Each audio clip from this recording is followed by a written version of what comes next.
Hello and welcome to this week's episode of Pick a Sports Talk Fantasy Edition. I'm Brandon Schiffman. And I'm Spencer Stein. On a normal week, we start with our booms and busts. That's usually the top storyline. This is the first week. The top storyline is actually injuries. We've seen a ton of players go down, but I want to start with the Packers. Yep. Aaron Rodgers. So first, we saw him struggle with COVID last week.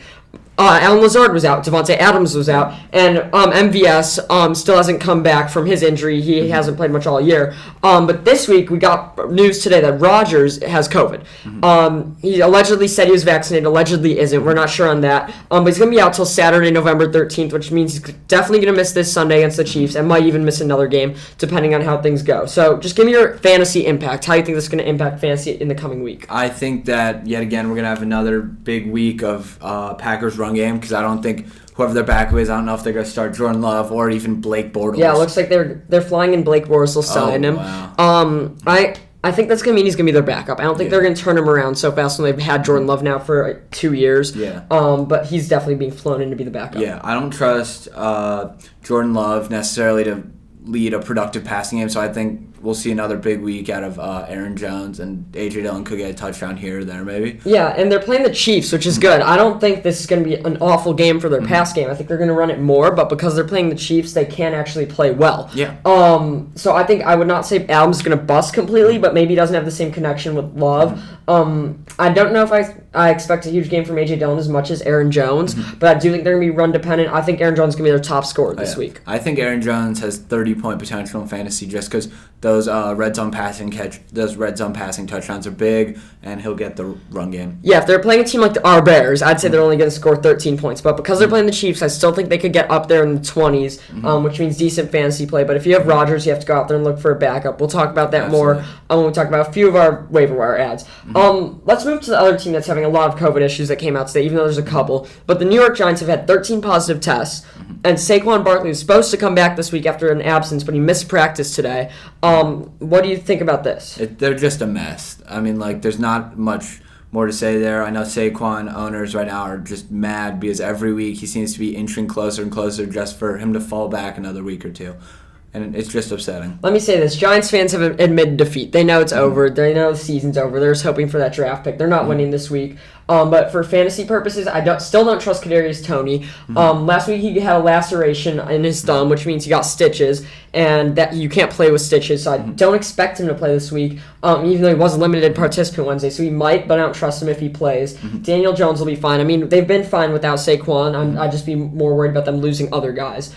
Let's move on to the biggest injury of the week. We started with those COVID things because they happened today. Yesterday's storyline of the day in all of sports was Derrick Henry. Yep. Derrick Henry was put on IR. He got hurt in overtime of their win against the Colts, 34-31 overtime. And he might be out for the year. I think he's going to be out for the year. He's out indefinitely. So how do you expect Derrick Henry owners to even move forward? It's going to be nearly impossible just because of how high up you took him in the draft.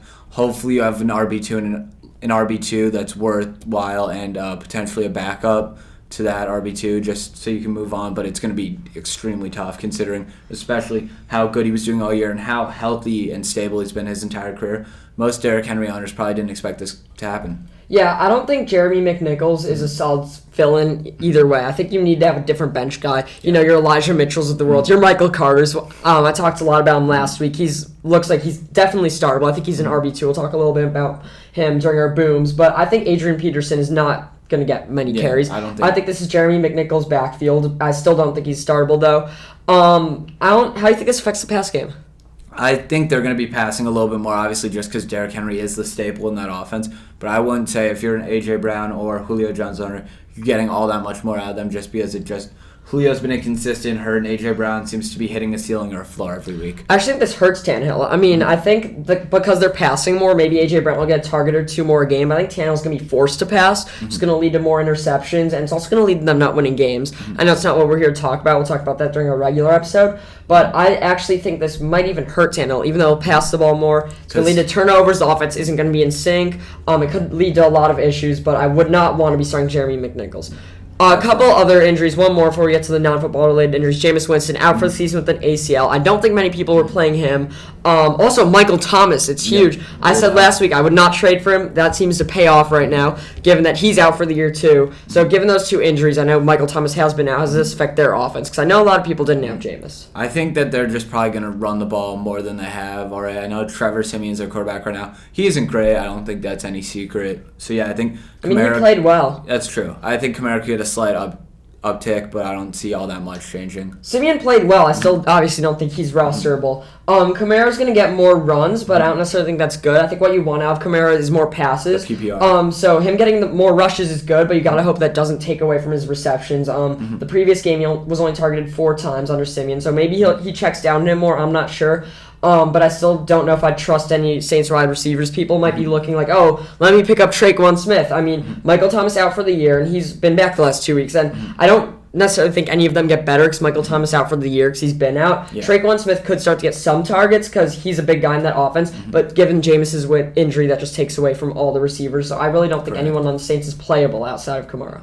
Yeah, maybe Callaway if you're experiencing some wide receiver injuries or something at flex, but even then, that's a little bit questionable as is. So now the non-on-field things. Calvin Ridley announced on his Twitter he's stepping away from football indefinitely for mental health purposes. Obviously, we hope for the best for him. And I applaud him for stepping away from the game. He wasn't going to perform his best. We've seen a lot of players' careers get ruined by this. They stepping away on a season that looks like they're not going anywhere. Yeah, it's a throw. And for fantasy owners, he really hasn't been performing up to their level. I know you had him. Yep, a second-round pick. Exactly, and he put up, the 1 week he's played since week 5, he put up 12.6 points. Before that, he was putting up 15, 14, 19, 10.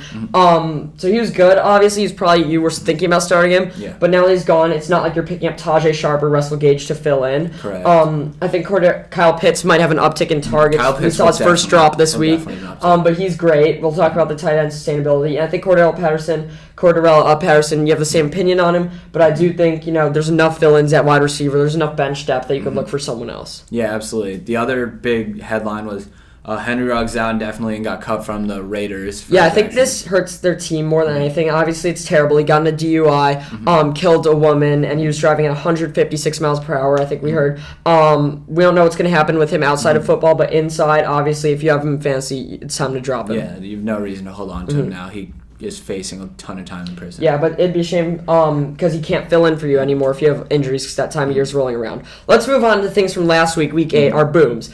Let's start with Mike White. The legend of Mike White is growing. He put up 26 points in the Jets' surprise win over the Bengals. They shocked the world with that one. And another guy I want to talk about, Justin Fields, put up 25 in a loss.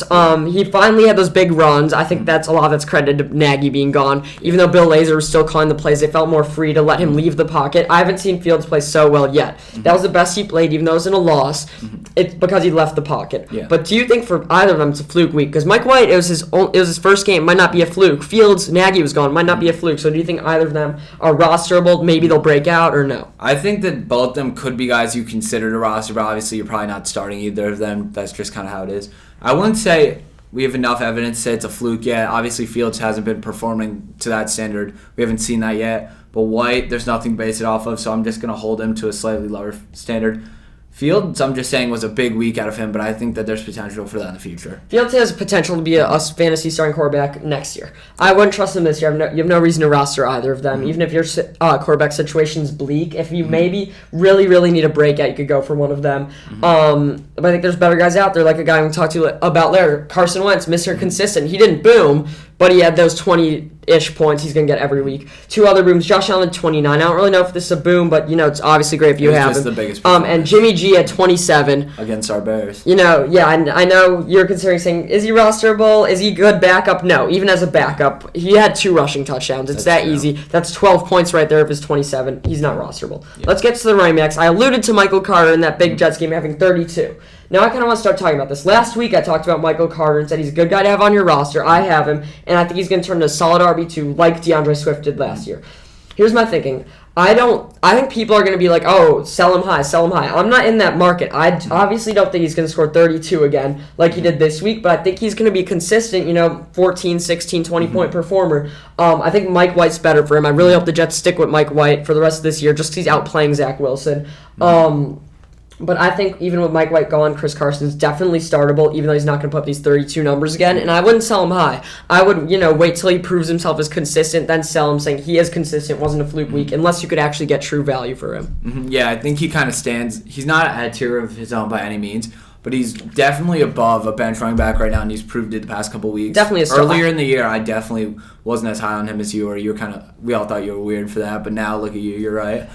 But shocker. But honestly, he's a top 24 back, and that's all you got to think about. They're in a 12-team league, at least 24 running backs start. And only there's 25 because you start one at flex. Mm-hmm. So if he's a top 24 running back, that's good. He's ranked 20 in the running backs, and that's with him putting up 3 week 1, 10 week 2, 4 week 3. But in all reality, he hasn't been bad. He's gotten more carries every week, and that's what you want to see out of a rookie. Mm-hmm. In other games, Joe Mixon scored 25, same game. Mm-hmm. Eckler had 24, bounce back. Eckler's great. Yep. Let's move on to receiver. Michael Pittman at 30. Mm-hmm.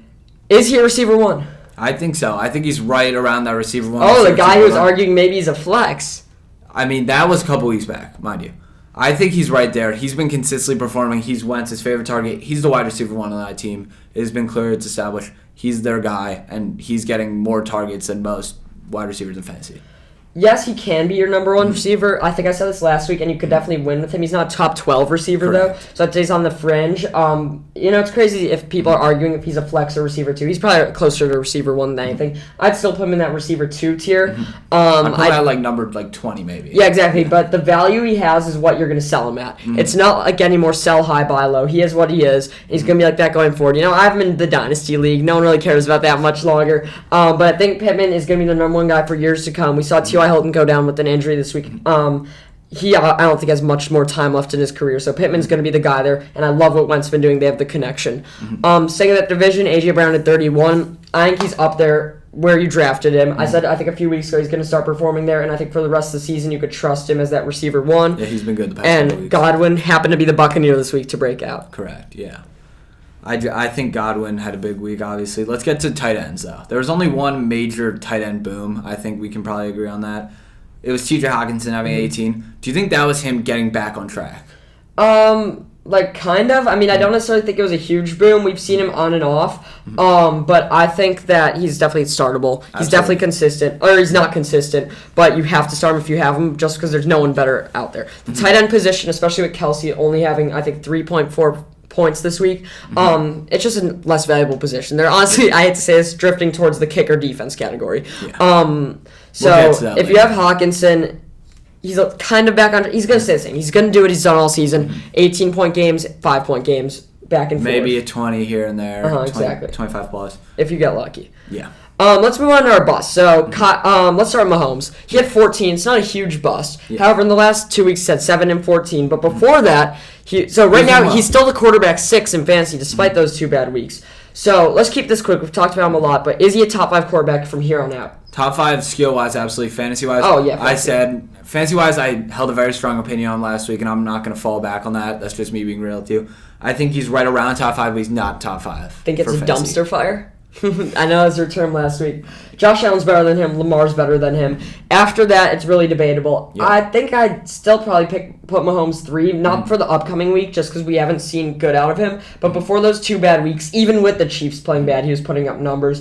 So I trust him decently going forward. I think he needs a big week against Green Bay here. But Matthew Stafford's knocking on his door. Yeah, Matthew Stafford's right there. Kyler Murray's right there, too, even though he's kind of dropped off the past few weeks. It's all a blur. The quarterback position, honestly, I'm starting to value less and less. There's an excess of talent. There's an excess of talent at that position. But we have seen more and more busts every week. I think Kyler at 9, Hurts at 11. We're not going to talk too much into those. I don't think either of them are falling off. I think it was just a bad week.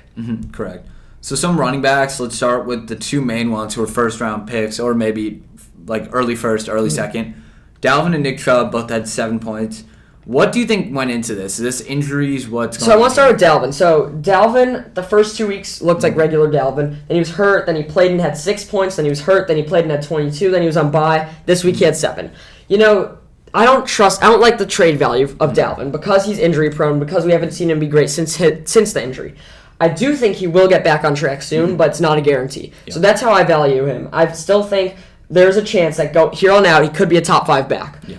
However, I don't know if it's going to happen just because he's missed 2 weeks, and last week he only had 7. We'll see. I put it in the bust category, not long-term. I think it's an outlier. Yeah, I think And with Chubb, too, I think, do you want to just quickly give some analyze Chubb? I mean, yeah, he was out the 2 weeks before. He only had 8 points. Yeah. I think Kareem Hunt being out gives him the doesn't necessarily give him the opportunity for more carries. I think he's going to get the same carries regardless, so don't even put that in the conversation. Yeah. Dearness Johnson will get some carries until Kareem Hunt's back. He's coming off 2 weeks of injury. He did have 16 carries, but that's his third least all season. And no touchdowns. The Browns only scored 10, let's be honest. It's them. Baker is not playing well at all. Correct. Odell was excused from practice today. He's almost droppable. Jarvis looked awful. Their whole offense looked bad. I think Chubb can definitely bounce back, but Odell's done, and Jarvis is not startable quite yet. So my take on both those guys is pretty similar to yours. I think it's just a combination of injuries, missing a couple weeks here and there, and just not being fully involved in the offense again. I think that both players just have insane upside, and it's just all up from here. Yeah, I agree. Let's other running backs who busted. Leonard Fournette had 7. DeAndre Swift had 8. Yep. Wide receiver Mike Williams, the guy I want to talk about. He had 3 points. Yeah. We've talked about it all season. We've seen Mike Williams in the past. He looks like he can be great, but he hasn't been. Is the fall off hitting? I predicted after, I think, maybe week 1 or 2, he had like 30 and then like, I want to say 40 or something crazy. Or maybe it was like 25 and like... He had 22, 33. Yeah. So after one of the first 2 weeks, I said... Every year he has a couple good weeks, and the rest of it's just like 5, 7, 11, 12 maybe, and he falls off after that. I think that we are nearing the fall off, and he would have to do a lot to prove to me he isn't at his fall off yet. I don't think so. Usually he doesn't start with 3 great games, and then his 5th game he had 36 again. 4 of his first 5 games he went off. Yes, he's had 2 bad weeks in a row, so is the Chargers offense. He's just dependent on the Chargers offense being good. People are not going to let him be as wide open as he has been, but he's still fine going forward. He's definitely startable. I do think he could hit a fall off. I do think he could start playing bad again, but there are going to be, I think, at least a couple weeks where he puts up north of 15 again. What I will say is that I like Keenan Allen more. Yeah, going into the season, we like Keenan Allen more. He only put up 10 last week. He did put up 19 last week. Yeah. The week against Baltimore, they only scored 6 points. Yeah. It's all dependent on the Chargers' offense, both of them. But I do value Keenan Allen a little more. I think everyone on that team is just kind of dependent on that, just because their touchdowns kind of going every which way. Eckler could get 3, Eckler could get 1, Keenan could get 2, Mike Williams could get 2. It kind of just goes every which way with them. Yeah. Other receivers, McLaurin had 6. He's been on and off. Robbie Anderson 0. We'll get to him. I think it's time to drop him. Yeah. And Emmanuel Sanders outlier week. Let me just say that. He's been good the rest of the year. Tight ends. So Noah Fant had 2. Kyle Pitts had 3. Dalton Schultz had 3. Kelsey had 4. Kelsey obviously is reliable going forward. Absolutely. He's not. I wouldn't put him like top 10 in the flex conversation, but the fact that he's the best tight end by far is so valuable in my opinion. Here's my question: what tight ends are trustable moving forward? It's definitely a big question in fantasy right now, and honestly, it's fewer than you'd think. I have guys like Kelsey, Kyle Pitts. I think is still 100% trustable, and Darren Waller even, and I'd say maybe Mark Andrews. Other than that, you have guys like Kittle who are coming off injury. Gesicki, I don't love by any means, so it kind of drops off. I think none of them are trustable, except for maybe Kelsey. Definitely Kelsey, but yeah. I don't think any of them I would bet my own money on any week to put up more than 13 or whatever their projection is. For example, Darren Wallace projected 14.7 ESPN leagues this week. He's only put up more than that twice, and then that's including his great week 1, and he's coming off an injury and a bye. I don't see that happening for him. Obviously, he has trade value because he's still probably the second best tight end out there, but he's not trustable. What you got to say is that is he trustable to be the number 2 tight end in fantasy? And I think there's such a lack of skill that it kind of gets gifted to him. Yes, but what I'm saying is on a week-to-week basis, none of them are trustable to hit their projection. What they are trustable to do is be a top 10 tight end, and that's what you need unless you have Kelsey. You might want more production out of Waller. You definitely want top 3 production out of Waller, but you're not going to get that, let's be honest. What you can trust, they startable every week. I don't trust, though, as I've said over and over, any of them to have great weeks every week. I don't necessarily trust Pitts to put up 13 every week, put up 13 every week, Waller put up 14, Kelsey put up 16. It's just how the position's going these days. I like what you said, that you just have to trust him to be a top 10 tight end or top 12 tight end. And you want more from Waller, definitely. Absolutely. But that's the only thing you could trust him for, I think. I like that you said that, mainly because at this point, a top 12 tight end is putting up anywhere north of 5 points per game. Yep. And, I don't want to say the tight end position's gotten weaker, because I remember, 3 years ago, maybe 4 years ago, I had Austin Hooper, and for like a 3-week stretch, he was the number 1 tight end, Yeah. averaging like 13. But it's like there's nothing you could do. Like Dan Arnold was the second. One here the top 5 scoring tight ends. 1 was Hawkinson. 2 was Dan Arnold. 3 was Pat Fryermuth out of Notre Dame. Yep. 4 was Dallas Goedert, and 5 was Brevin Jordan on Houston. 6 was Jesse James on the Bears. 7 was Jeff Swaim. Like, how can we trust any of these guys? It's such an inconsistent position. It is. It really is. So there's nothing you can do except hope for the best and hope you have a guy like Kelsey, Waller, Andrews, Hawkinson, Pitts. Because they're the most likely to. They're the most likely to not boom but hit. Absolutely. Let's talk a little bit about drop trader stock. Yep. I like that term you came up with. These are all underperforming players. Now, before we go into this, I feel like I do this more often than I should with all of our topics. Mm-hmm. I'm not going to say trade any of them because here's the thing. They have no trade value. Correct. We're going to start with Robbie Anderson, for example.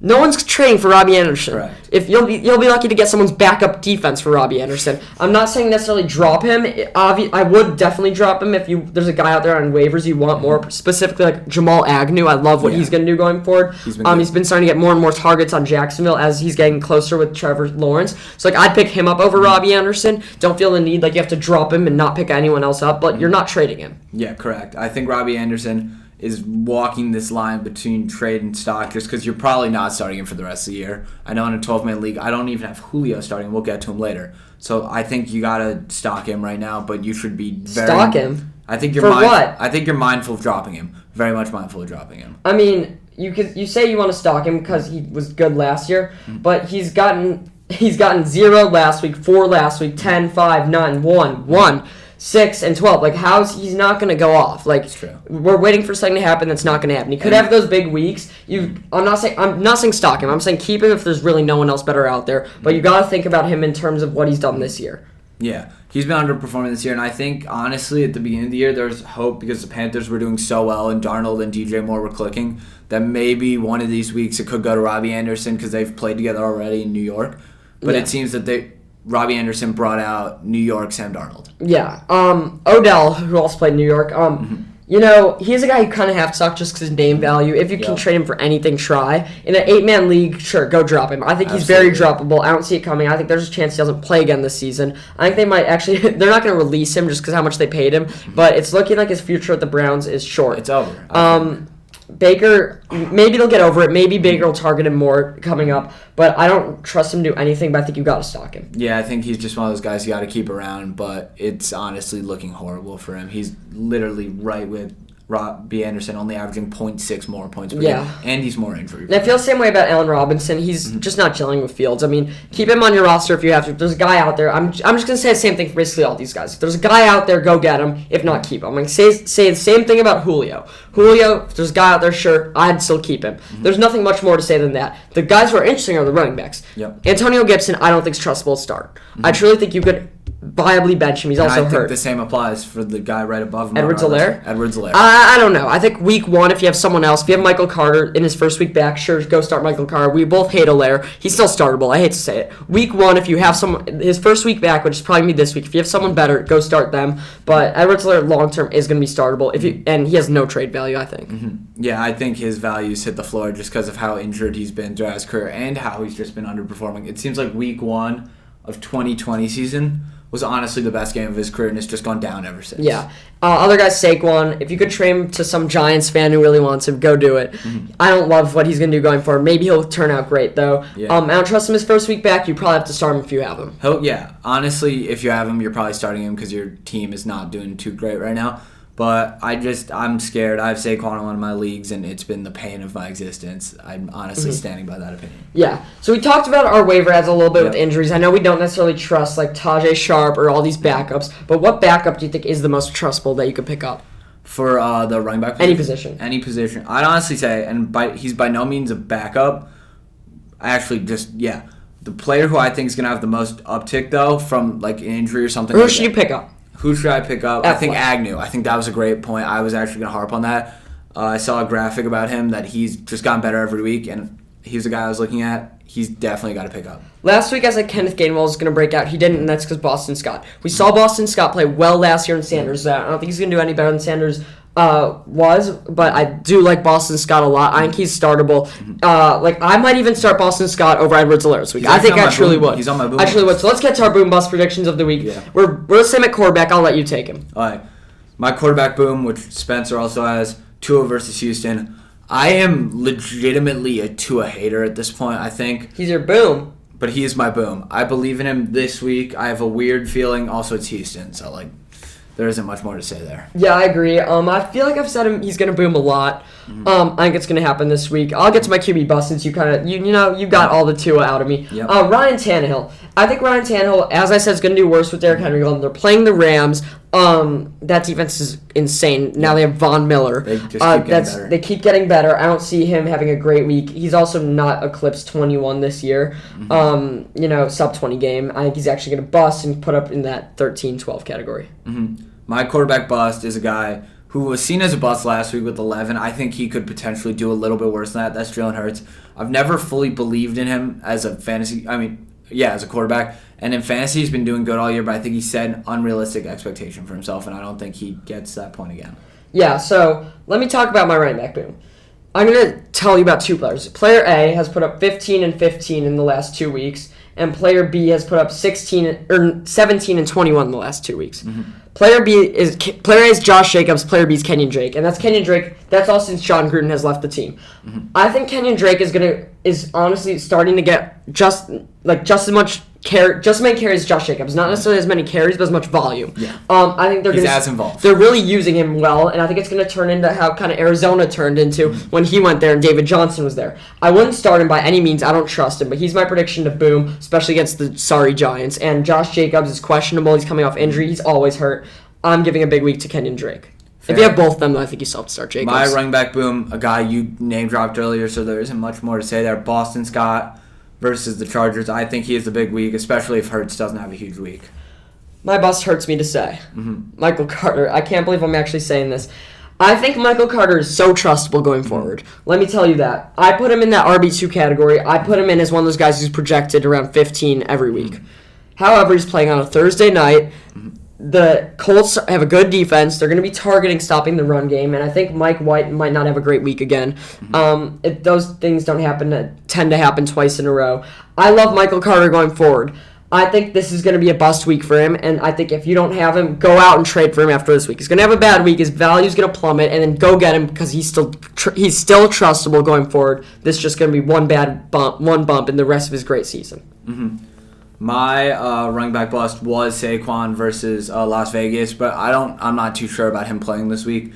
So I think it's going to have to shift to Khalil Herbert or whoever the Bears' RB1 is this week. Against Pittsburgh? I think Pittsburgh's defense. Pittsburgh's run defense isn't bad. They've TJ Watt this. How many did Chubb put up last week? Chubb put up 7. Yeah. And Dearest Johnson only had 9. The Browns only scored 10. You've seen the Bears' offense. I disagree with that one completely. Did you say bust? Yeah, bust. Oh, bust. Yeah. I agree with that. Okay, I definitely agree with that. He said okay, we're on a different page. Yeah. Let me talk about receiver boom. Sorry to take that from you. You're good. I want to talk about Emmanuel Sanders. So I have Marquise Brown, I have Brandon Cooks, and I have DeAndre Hopkins. Yet I feel like I need to get Emmanuel Sanders in my lineup. He had no points last week. That was on 4 targets. He had no receptions. I factor that in a little to my decision, but I just think he's had some boom weeks, and he's playing Jacksonville. I think he's going to outplay Cole Beasley. I think he's going to get a touchdown or two and have one of those great weeks, and I think the fact that he's coming off no receptions is just fueling his fire. I think that's a good pick. My pick, I agree. I know that we agreed not to take generic ones, but here's what I'm saying. This guy's somewhat generic, but I'm predicting 35-plus out of him. Cooper Kupp versus Tennessee. Been the number one receiver so far. I think he's a huge week. I think one of his best weeks of the season comes this week. I agree, and I've been a big believer in that defenses are affected by the offense. I've been saying that about the Bears for years. I feel like they can't play well. The defense starts playing worse when the offense isn't good, and I feel like I could see that happening to the Titans' defense. My receiver bust week's Tyler Boyd. Tyler Boyd's been so bumpy. He's been so shaky. He put up 19 last week. He might have been on waivers. He might not have been, but if you're starting him now, I think he's going to have another down week, especially against that Cleveland defense. My wide receiver bust in the same game as Cooper Kupp. It's A.J. Brown versus the Rams. I don't think he's necessarily going to have a bad week. I just think that 31 points is definitely going to get to a lot of fantasy owners' heads, and they're going to be expecting more than they're going to see out of him. I feel like I'm really contradicting myself in these booms and busts. Because here's what I can say. I agree Keenan Allen's the number one receiver on the Chargers going forward. However, I think my flex boom this week is going to be Mike Williams. Because here's why. I think if either of them is more prone to boom, it's Williams. If I had to choose one of them to start, go with Allen. He's much more reliable. But I think one of them is going to boom. I think the Chargers are going to have a bounce back week. Thus, I'm going with Mike Williams. My flex boom of this week, staying in the Bears game, from which I said earlier, my running back bust is Deontay Johnson versus the Bears. It pains me a little bit because I have Claypool on my team now. Now that Ridley retired, I'm stuck with Claypool, wide receiver 2. But yeah, so I got Deontay Johnson booming in Chicago. Last one, I'm going with the tight end on my team, Travis Kelce. His first 2 weeks he put up 25 and 23. I think a boom for Kelce has to be above like 22 points, but I think he hasn't been playing so well the last few weeks. I think Mahomes is going to go out and play well, and I think that's going to be fueled by Kelce, not Tyreek Hill. That's basically what I'm predicting. Because I was going to go with Tyreek Hill as my bust, but I'm not confident enough to do that, so instead I'm going with Kelce as a boom. Okay, so you have Kelce so you had 2 flex booms this week? Bust. Oh, you're Kelce bust. Okay. I think I mixed all my words up. I'm really mixing up boom and bust this week. I think it hates me to say as an owner, but I think he's gonna have another down week against Green Bay, despite a good Mahomes week. Mm-hmm. And I'm not saying you stole my pick here for flex bust because you didn't, but you took the words out of my mouth with Josh Jacobs. I think Kenyon Drake's taking way too much of his role on offense. Yeah, I agree. Thank you guys all for listening to all our fantasy opinions. I know I got a little mixed up there at the end, but we're going to talk a lot more about these injuries now that, in fact, the team's playing our regular episode, so be sure to check that one out. Mm-hmm. Yeah, make sure to check it out. It's going to be a good one. Thanks.